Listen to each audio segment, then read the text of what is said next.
My name is Graham Mays. I'm the president and chairman of Fibromyalgia Chronic Fatigue Syndrome of Canada. The organization's primary function is to provide awareness and education with regard to these two insidious diseases. Why do you think it's important that someone organizes a group like yours? What are you trying to do? Who are you helping? Who are we helping? Well, we're helping hundreds of thousands of Canadians across Canada in providing them, I suppose, with an opportunity to, first off, have a voice and have access to services.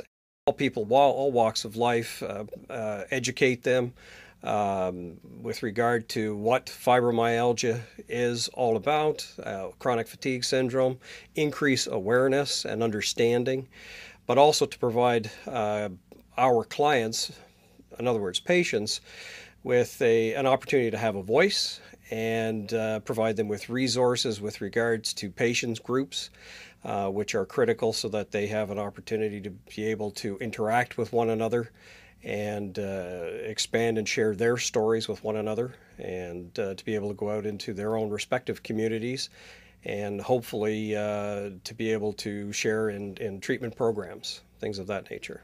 Why do you think this group is important in Canada? Because it's not just Canada, it's all over the world.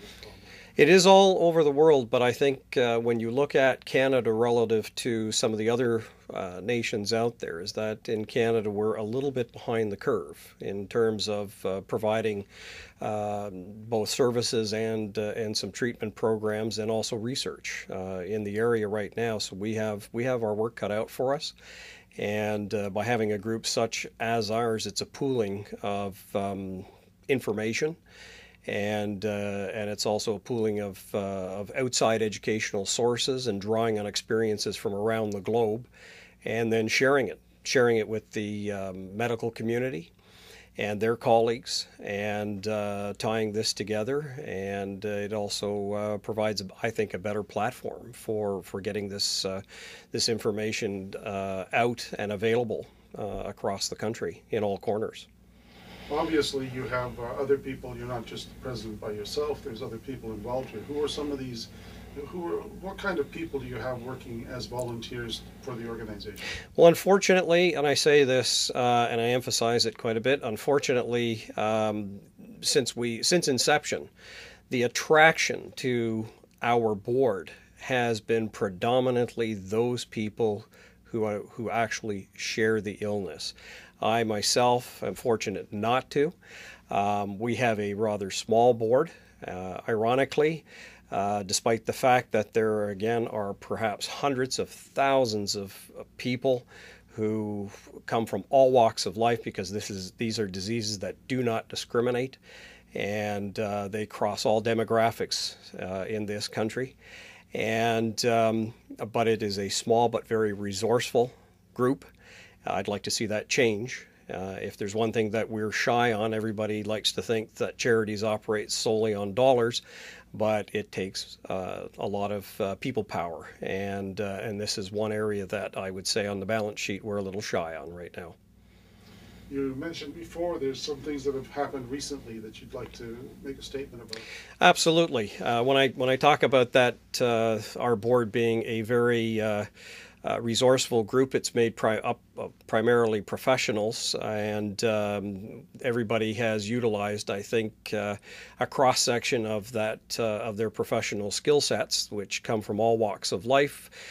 We have people from the medical background, we have people from high tech, there's people like myself who come out of the financial and economic background.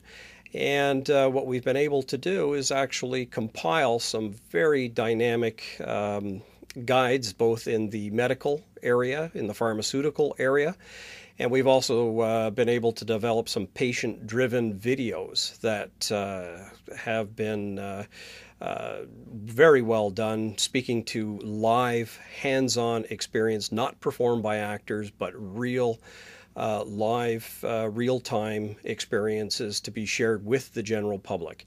And along with those, we've also completed a series of video magazines which will be available to the general public, providing updates on what we see the future to represent for not only our organization, but for those who actually suffer from these illnesses. What would you like to see in the future of the organization? Any future plans? Well, it's like anything. We're suffering on many fronts, and I think, as I said, the people resource. I would like to see healthy people come to the forefront. I think, just like anything, it's a 6 degree of separation kind of analogy. You don't have to look too far, look to the left, look to the right today, and you can easily reach out because of this education and awareness push that we've had going on now for the last 3 to 5 years. People now are starting to really acknowledge what fibromyalgia and chronic fatigue syndrome is all about. It's not unusual for me to go around talking or speaking now, or any member of our board, to find that people understand that a relative, a neighbor, a friend suffers, or they know of someone who suffers. We need to have some of these able-bodied people who know somebody step up to the forefront and help, because believe you me, there are a lot of these people who are on their downs and outs right now that when we get up in the morning and want to go to work, the able-bodied people, or now that spring is upon us and we're digging in our gardens and whatnot, that's an enviable activity. Even if it's a bad day at the office, trust me, there are people lying in bed some days that would love to do a role reversal and spend a lousy day at the office rather than a lousy day suffering from the aches and pains of fibromyalgia. That being one thing. The economy.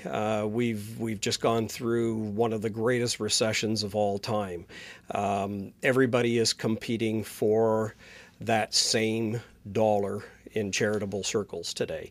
We are a small charity on every level, whether it be on the volunteer side, dollar-wise, and yet we are servicing hundreds of thousands of very capable Canadian people right now that are being kept out of the workforce because of what they suffer from.